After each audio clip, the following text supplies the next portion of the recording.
Gerações, bem-vindos à nossa última live da semana. Como vocês estão? Vamos para a nossa última live, ter um bate-papo com uma professora das formações que temos aqui. Como vocês estão? Como vão as coisas por aí? Lucy, boa noite, tudo bem com você? Como vocês estão? Hoje nós vamos conversar sobre regressão de memórias passadas. É uma técnica terapêutica que a gente vai abordar no tema de hoje. Hoje a nossa convidada é a professora Alessandra Barreto. Ela é professora de algumas técnicas dentro das formações que nós temos aqui em colaboração com o Instituto Saber Consciente. Tudo bem? Boa noite, como vocês estão? Conforme a gente for trazendo informações, se ficar dúvida, se vocês quiserem fazer alguma perguntinha, pode ir deixando aqui durante a live que a gente vai conversando e vai tirando essas dúvidas sobre o tema aqui hoje. Vocês já ouviram falar sobre regressões de memória passada, terapia TVP? Vão deixando aí pra gente ter esse bate-papo, essa troca maravilhosa. Boa noite, geraçõezinhos. Boa noite, Ana, Michele. Vou ver se a nossa convidada já tá por aqui. E vamos ficar a salvo, caso vocês tenham mais interesse sobre o tema, vocês conseguirão entrar em contato com a própria Alessandra para continuar esse bate-papo aqui. Bem-vinda! Obrigada pela presença, professora. Boa noite, Stephanie. Boa noite, todo mundo. É um prazer estar aqui. Muito obrigada pelo convite. Primeiro, é uma honra para mim, enquanto aluna também do Instituto, antes de eu estar à frente daqui, fui uma das alunas do Instituto, sou fruto de conhecimento que a senhora também passou para todos nós. Que bom. Gratidão por muito. E me sinto lisonjeada por ter aceito o meu convite. Eu sou Stephanie, sou aqui da equipe de criação de conteúdo da ABRAP. Hoje a gente trabalha em divulgação junto com o Instituto Saber Consciente, lugar onde eu comecei como aluna e hoje posso trabalhar junto e fico lisonjeada com as oportunidades que isso me trouxe. Fica o espaço para você se apresentar para os nossos gerações aqui e falar um pouco sobre você. Bom, Stephanie, primeiro, muito obrigada pelo convite, uma honra estar aqui. A minha formação inicial, antes de trabalhar com terapia, quer dizer, a minha formação é de jornalista. Eu trabalhei muitos anos em televisão como apresentadora, como repórter, e, paralelamente, eu já desenvolvi a minha profissão de terapeuta. Então, na década de 90, né, imagina, eu comecei minhas primeiras terapias como terapeuta em 90. Eu acho que a maioria aqui nessa live nem tinha nascido ainda e eu já trabalhava com as terapias, né? Eu até separei aqui uma coisa bem interessante, que na época não tinha computador, né? Então, para você ter uma ideia, olha o meu computador da época. Um Ah, fichário com fichinhas amarelas, olha só, porque era assim que eu anotava as pessoas que eu atendia na época. Então, para você ver que a coisa não é de agora, né? Não façam as contas, pelo amor de Deus. Mas, mas assim, eu comecei com regressão de memória e terapia de vidas passadas já em 1991. E daí para lá eu fui me apaixonando cada vez mais, porque você, como aluna do Instituto, você sabe que a gente vai se apaixonando, né, pelas terapias e vai dando fome. Eu digo que terapia dá fome. Por quê? Porque a gente faz uma coisa, fica com fome de fazer outra, e fica com fome de aprender outra, e uma complementa a outra. E a partir daí eu aprendi, desenvolvi, atendo e dou cursos de vários tipos de terapias, mas todas focadas na parte de terapia energética. Ou seja, são terapias que trabalham a parte de energia, né? De canalização de mentores espirituais, como mestre em Reiki, como professora de florais de Bach, com uma mesa energética quantiônica que eu mesma canalizei através dos meus mestres, eles que me ditaram o que deveria fazer nessa mesa. Numerologia quântica, que é uma numerologia maravilhosa, que trabalha a parte quântica da pessoa, barras de Axis, EFT, mas com a reprogramação mental junto. Então, assim, são várias técnicas que tentam, pelo menos, trabalhar de uma certa maneira a transformação das pessoas. sim, eu, inclusive, complementando o que a senhora falou, que quando a gente chega às terapias, verifica que há muitas formas de acessar as pessoas que nos buscam, e essa é a sede, né? Porque cada pessoa vai ser acessada de uma forma, e nem Exato. uma técnica que funciona com um talvez não funcione com outro, e a possibilidade de ver essas formas de auxiliar aqueles que procuram por terapia é essa nossa paixão quando começa a ingressar dentro desse universo. Com certeza. E isso vai complementando, porque quando eu comecei com a regressão de memória, na verdade, eu não comecei com a regressão. Eu comecei com a terapia de vidas passadas. E foi muito interessante esse começo, porque eu comecei sem querer. É aquela coisa assim que você é jogada na terapia. A terapia te acha, não você acha a terapia. Eu estava fazendo um curso quando eu tinha meus 20 e poucos anos, de projeção astral. Projeciologia que eu achava fantástico e continuo achando fantástico. Mas ao invés de eu conseguir me projetar para algum lugar no curso, eu voltei numa das minhas vidas passadas. Isso foi espontâneo, aquelas regressões espontâneas.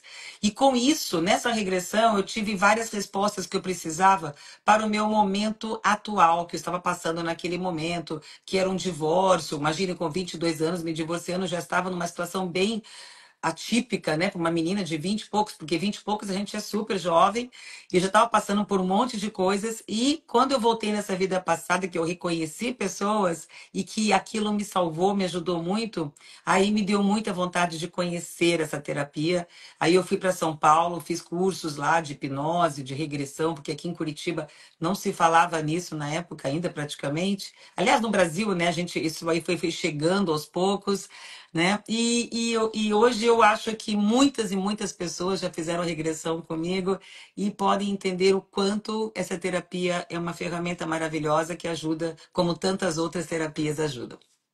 Sim, uma das lives que a gente realizou, uma das terapeutas comentou que, inclusive, uma das situações que demonstra que a regressão pode ser útil quando alguém tem uma fobia antiga, sem nenhum trauma Sim, histórico familiar. Isso é sim. fantástico. Com certeza. Hoje mesmo à tarde, né, antes de começar a live, eu estava atendendo uma pessoa que também tinha problemas assim, que nessa vida de agora a gente não conseguia localizar. Sempre tem coisas que podem melhorar e acrescentar. Mas o problema principal foi mesmo de vidas passadas. Às vezes você traz fobias, traumas. Por que que acontece? A nossa memória, o nosso subconsciente, ele é atemporal, Stephanie. É como se não existisse o tempo, presente, passado e futuro, entende? Para o subconsciente, tanto faz se foi 2024 ou 1830.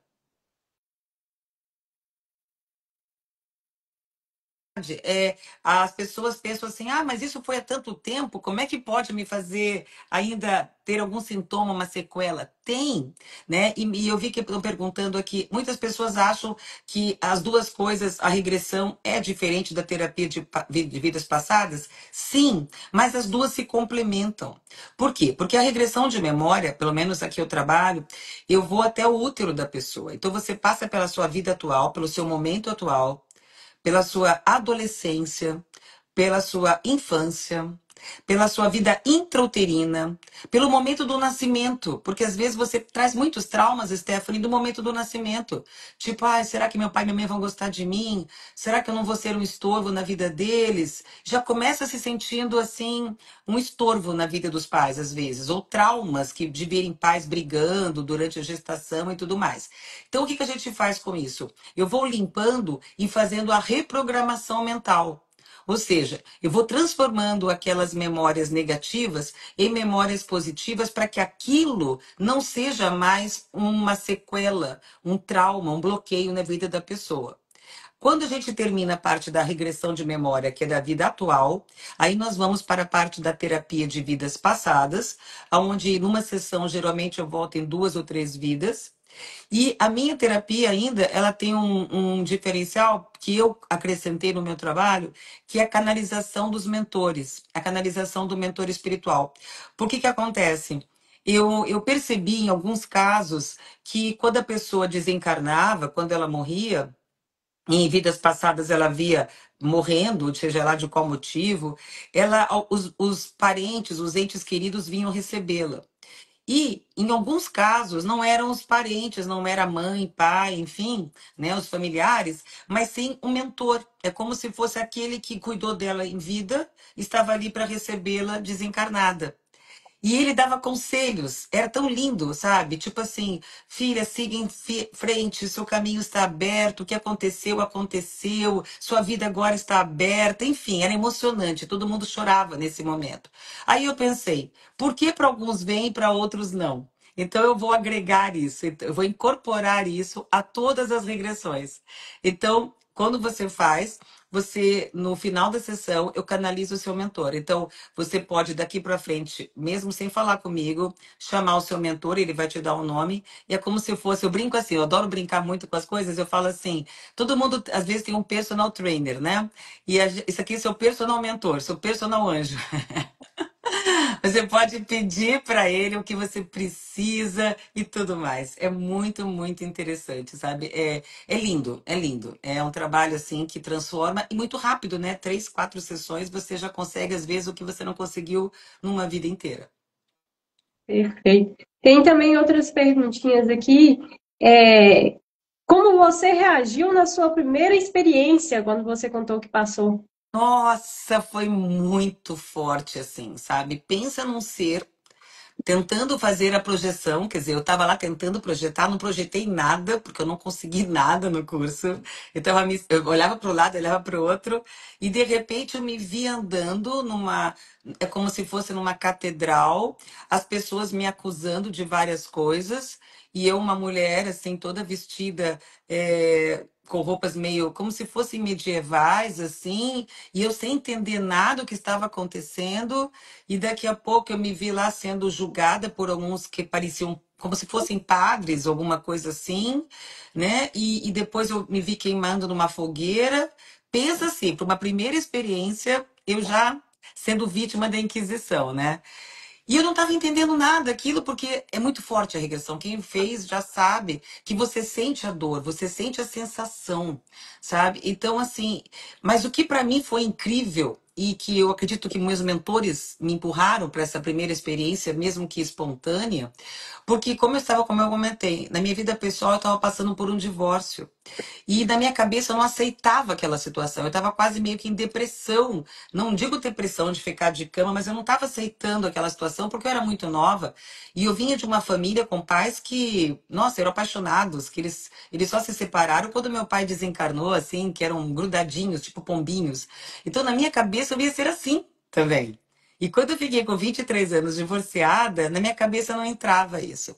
E aí, nessa regressão, eu reconheci o meu ex-marido, reconheci a minha ex-sogra, olha só, e vi que o que aconteceu naquela vida, lá em 1800 e pouco, que eu acredito que tenha sido na Alemanha, né, pelo que eu entendi, pelo que eu senti, na época da Inquisição, foi a mesma situação que aconteceu agora, na vida de agora, guardando as devidas proporções, lógico, as mesmas situações aproximadamente. E o que que acontece? Na minha cabeça entrou assim: puxa, então eu não fui culpada, eu não fui tão culpada, porque lá ele fez isso e agora ele repetiu isso. Então, na verdade, eu não posso me sentir tão culpada, porque eu estava me sentindo culpada pelo divórcio. E minha vida não ia para frente. A partir daquele dia foi um divisor de águas. Eu saí da concha que eu estava, do ostracismo que eu estava, e comecei a voltar a viver. E aí eu pensei, meu Deus, então foi tão maravilhoso para mim, em meia hora de regressão espontânea, sem ninguém me ajudar, né? Porque eu não tive uma ajuda terapêutica ali naquela hora. Por que eu não poder ajudar outras pessoas? Aí que foi porque eu fui para São Paulo, fiz cursos lá, porque aqui não tinha, pelo menos eu não sabia se tinha, mas eu nunca tinha ouvido falar em terapia de vidas passadas aqui em Curitiba, em 1990. E aí eu trouxe e comecei a trabalhar. Então eu trabalhava com jornalismo de manhã e com terapia à tarde. Então eram duas paixões juntas, assim. Mas a minha experiência foi muito forte. Eu chorei demais, foi uma catarse incrível. Chorei, chorei, chorei, chorei, chorei, mas lavou minha alma. E naquele momento eu tive a conscientização que os ciclos se encerram para que outros comecem. Então, ali naquele momento, eu tinha encerrado um ciclo da minha vida, sem culpa, sem julgamento, para iniciar outro ciclo. Você falando isso aí, eu vou trazer até uma observação de uma cliente que eu tive, que ela tinha muita dificuldade de conexão e relacionamento. E ela sempre usava o termo nunca vou esquecer, nunca vou viver. E eu fiz uma observação para ela, dos pactos, se eu perguntei se ela acreditava em vidas passadas ou vidas futuras, que ela pode amarrar sempre que ela coloque esse nunca nas questões pessoais que ela tem. Ela pode já estar carregando ou pode estar realizando para as próximas vidas. Fiz essa observação dela carregar o nunca também, No caso dela, eu acho que seria até viável, eu não faço regressão de vidas passadas, mas dentro do nosso processo, ela melhorou muito essa questão de realmente poder estar criando pactos agora de infelicidades futuras por Sim. essa resistência. Isso, e na terapia de vidas passadas, Stephanie, você consegue perceber quais são os pactos, sabe? Por exemplo, eu tinha uma coisa que acontecia comigo, isso como a Alessandra mesmo, na minha vida pessoal, que eu via bebês e eu começava a chorar. E eu, assim, tipo, a minha prima tinha bebê, eu chorava, minha amiga tinha bebê, eu chorava. E eu pensava, meu Deus, por que que eu choro? Eu não tô entendendo, porque eu tô super feliz pela minha amiga. Daí eu ficava, será que eu tô com inveja? Mas não pode ser inveja, porque eu não tô com inveja. Na minha cabeça não entrava. E aí eu voltei numa regressão que eu abortei um bebê numa outra vida. Numa vida que eu tive na França. E aquilo, eu tive que, naquele momento, e isso foi também espontâneo, ninguém me levou nessa regressão. Na minha vida foi muito assim, tudo espontâneo. E aí eu voltei e eu vi aquele bebê saindo de mim, que é uma pessoa, era aborto clandestino, lógico, né? Da pior maneira possível, horrível. Mas aí, quando eu fui como se fosse para o outro lado, o bebê chegou e me perdoou. O espírito desse bebê veio e falou: Mamãe, eu te perdoo. E eu ainda vou voltar com você, eu te perdoo. A partir daquele instante, acabou essa sensação que eu tinha. Não era inveja, não era nada, era assim, é como se eu não me perdoasse, só que eu não entendia que eu não estava me perdoando. E aí minha vida voltou à normal, eu via bebês tranquila, porque eu sempre amei criança, amei bebê. Casei, não consegui namorar, porque na época era tudo travado. Tive 3 filhos e tive uma menina. Então, não sei se aquele espíritozinho ali que me falou não é a minha filha de hoje. Mas, independente de ser ou não, eu precisei desse perdão, entende, Stephanie? Esse auto-perdão, porque no caso ela me perdoou. Mas eu precisei porque era para mim, eu me culpava pelo aborto. Só que por isso que eu acho importante essa terapia, porque às vezes você tem um problema que você não entende o porquê, entende? Tipo assim, eu chorava quando via bebê, mas eu não entendi o porquê que eu chorava. Será que é inveja? Imagina, que inveja. Eu, pelo contrário, queria muito um bebê um dia. Mas é aquela história. Às vezes a pessoa vem com uma dor no braço. Ah, eu tenho uma dor no braço, todos os médicos dizem que eu não tenho nada. Pelo amor de Deus. Aí numa outra vida levou uma flechada, levou um tiro no braço. Então eu tenho assim, imagina, desde 90 eu tenho histórias que eu quero ver se eu começo a escrever meu segundo livro já a respeito de vidas passadas, para fazer um relato dessas histórias mais incríveis que tem, porque, assim, quem sabe aquela história se encaixa na sua vida e pode te ajudar também. Sim, porque sempre eu até falo que nosso poder aqui na BRAP hoje de comunicação é trazer aquilo que parece invisível aos olhos Sim. das pessoas. Porque é esse momento que a gente fala assim, ah, eu tenho essa angústia quando eu vejo algo, ou eu tenho essa fobia quando eu vejo algo, e não passei por um trauma. Quando a gente vem aqui e fala sobre terapias de vidas passadas, a pessoa que não via nenhuma janela passa a enxergar essa janela aqui. Exato, e o mais bacana que aconteceu é o seguinte, porque como eu trabalho há muito tempo, eu, assim, antes da pandemia, eu atendia muitas pessoas de outros estados, então vinham pessoas de Brasília, vinham pessoas do Nordeste inteiro, assim, ficavam tipo 5, 6 dias aqui em hotéis para eu atender. E agora, depois, na pandemia, eu tive que abrir até a minha cabeça nesse sentido, porque eu nunca tinha feito atendimento de regressão online. Porque, assim, na minha cabeça era uma coisa, nossa, como é que você vai deitar lá na África, né? Como eu já acabei entendendo pessoas na África, na Europa. Meu Deus! Eu ficava assim, que eu sou muito perfeccionista, virginiana, né? Não, se cai a internet, e se acaba a luz, e eu ficava assim, colocando mil barreiras, assim, mas não no sentido de não saber fazer, mas no sentido de, meu Deus, eu quero que o atendimento seja perfeito. E aí, como a pandemia chegou, é aquela coisa, né? Ou vai pelo amor ou vai pela dor. Ou seja, ali eu tive que ir porque muitas pessoas falavam: ah, eu tô precisando, mas eu não posso viajar para ir. Tá tudo. Avião não tem, ônibus não pode, não sei o que não pode. E aí eu comecei a fazer a regressão. Então hoje eu atendo pessoas de outros estados, eu atendo pessoas de outros países que deitam lá na casa deles, colocam um fonezinho e a gente faz por videoconferência e super funciona. Então, assim, às vezes uma coisa vem, às vezes a gente não está enxergando o porquê, o propósito, mas aí o propósito aparece pra gente, não é mesmo?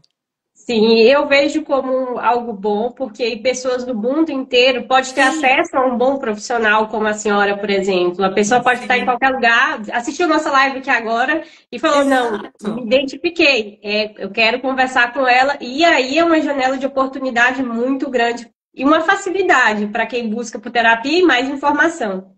Exato, porque antes a pessoa, eu sei que tinha muitos custos envolvidos, né? Por exemplo, uma pessoa que vinha de Manaus, por exemplo, né? Era avião, era 3, 4 dias de hotel, porque a gente leva pelo menos umas 3 sessões e a minha terapia é bem breve. Então, assim, acabava, eu ficava assim, às vezes vinha 5, 6 pessoas da mesma família, até teve uma família de Brasília que brincou, falou, Ali, é mais fácil você ir para Brasília, a gente coloca você no hotel e atender lá do que eu vir para cá, porque é uma indo do que 5, 6 vindo, né? E eu falei, é verdade, fecha aí que eu vou para aí. Mas eu sei que ainda tem pessoas, Stephanie, que ainda gostam do presencial. Eu tenho aqui uma clínica em Curitiba, então aqui em Curitiba eu atendo presencial. Mas já aconteceu de eu atender online aqui em Curitiba, porque às vezes está num bairro longe, tem o conforto de não sair de casa. Então, hoje, pelo menos, eu fico feliz de, como você falou mesmo, é uma facilidade você poder atender pessoas, por exemplo, que não teriam nunca condições de vir, às vezes moram numa cidade do interior, né? Que não conseguem mais se deslocar. Então, eu acho que tudo isso na vida, eu penso assim, se a pandemia chegou, foi para a gente se adaptar a uma nova vida, não é mesmo? Sim, Sabe? sim. Teve uma lição de vida nessa pandemia. A gente teve que aprender a se renovar ao novo normal, como fala. E eu acho que teve esse, vamos dizer, eu acho que esse benefício da gente poder levar o nosso trabalho para mais longe. Tanto é que o meu objetivo agora é montar minha escola de terapias, 2 linhas de terapias, colocá-las todas online, justamente pela mesma facilidade de expandir o trabalho, né, à distância. Sim. Tem uma perguntinha que é como indicar a terapia de vidas passadas para pessoas que não acreditam ou que têm alguma resistência. Uma Girassolzinha perguntou. Então, veja bem, a regressão de memória, que é essa que vai até o útero, é até mais tranquilo para as pessoas que não acreditam mais nessa parte espiritual, porque é assim, todo mundo tem experiências dessa vida e vai muito bem, vai tranquilo até a parte do útero. Mas quando é para fazer a parte da terapia de vidas passadas, eu sempre pergunto na primeira sessão, que é a anamnese, se você acredita ou não. Por quê? Eu já fiz em várias pessoas que diziam, não acredito. E o que que eu faço? Eu falo, melhor você não fazer. Porque quando você faz sem acreditar terapia de vidas passadas, eu não estou falando de regressão. O que que acontece? Tem gente que vai fazer, vai falar, ah, mas isso aí eu sonhei, ou isso aí eu inventei, ou entende? Quer dizer, e existem várias teorias, e tem a parte religiosa envolvida nessa história. Eu já atendi pessoas que diziam, olha, o pastor da minha igreja disse que eu não posso fazer porque não existe vidas passadas. Daí eu falei, olha, veja bem, existem teorias que falam que é inconsciente coletivo, que é memória genética, que são outros tipos vamos dizer, de teoria que justificam essas lembranças. Ai, você pode anotar isso para mim num papel para eu levar no meu pastor? Aí eu posso fazer. Então, aquele momento, achei muito interessante porque ela estava louca para fazer, mas ela não podia fazer. Olha só que incrível. E eu já fiz, por exemplo, em pastor que voltou para vidas passadas, em 3 vidas passadas. E ele falou: e agora? O que que eu faço com a minha igreja? Entendeu? Eu já fiz em freiras que voltaram. Mas aí é que tá. Aí entra um conflito entre o que a pessoa tem que acreditar e o que ela viu. Então, para evitar esse tipo de conflito para a pessoa, eu pergunto: você quer fazer a parte de vidas passadas? Ajuda muito, porque tem muitas coisas que vêm de lá. Ah, eu não acredito. Então a gente não faz, para até o útero, entendeu? Sim. Mas se a Eu pessoa, falo, mas a eu pessoa fala assim, eu até tô aberta. Eu não sei se eu acredito. A gente faz e a pessoa acaba vendo. como você exemplificou, eu sempre vou pegando a margem de crenças e de possibilidades que o cliente traz, e aí eu falo que a terapia é como um afogamento. Se você acreditar que eu sou capaz de nadar e te salvar, eu te salvo, mas se você não confiar, os dois afundam. Então a Exato, terapia é essa abordagem. Vou até exato. onde você acredita, até onde você aceita, até onde podemos trabalhar. Se você não acreditar, não vai para frente de jeito nenhum. E tem uma outra coisa que eu costumo colocar quando eu dou palestra sobre regressão, é o seguinte, que a terapia é uma ferramenta tão poderosa que mesmo que a pessoa tenha, de alguma maneira, imaginado aquilo, não que seja imaginação, mas se ela imaginou e aquilo resolveu o bloqueio dela, ok, entendeu? Assim, às vezes os meios ali justificam o final. Quer dizer, se a pessoa imaginou que ela foi Cleópatra, né? Tô brincando aqui. Mas e resolveu o problema que ela tinha de confiar no ser humano, não sei o quê, não sei o quê. Não precisa discutir se a pessoa foi ou não Cleópatra, a parte histórica da coisa. O importante é como ela está hoje. E ela está bem. E é isso que Perfeito, importa. perfeito. Entendeu? Sim. Acho que não tem que ficar muito preocupada com a teoria da história. Tem que fazer a prática e funcionar. Se o resultado foi benéfico para todos, foi o que tinha que ser feito. E perguntaram se tem algum limite de idade para aplicação da técnica para criança ou para pessoas mais Não, velhas. não. O que eu costumo fazer é o seguinte: eu nunca faço em crianças muito pequenininhas, 4 anos, 5 anos, porque a criança não consegue nem se expressar direito ainda, né? Com 4 anos, 5. Aí eu sei que existem profissionais que fazem de uma maneira mais lúdica, com desenhinhos, né? Uma coisa mais com 3, 4 anos. Eu não faço, porque a criança não sabe nem falar muito bem direito, às vezes se expressar. Mas eu já fiz com crianças de 10 anos, de 11 anos.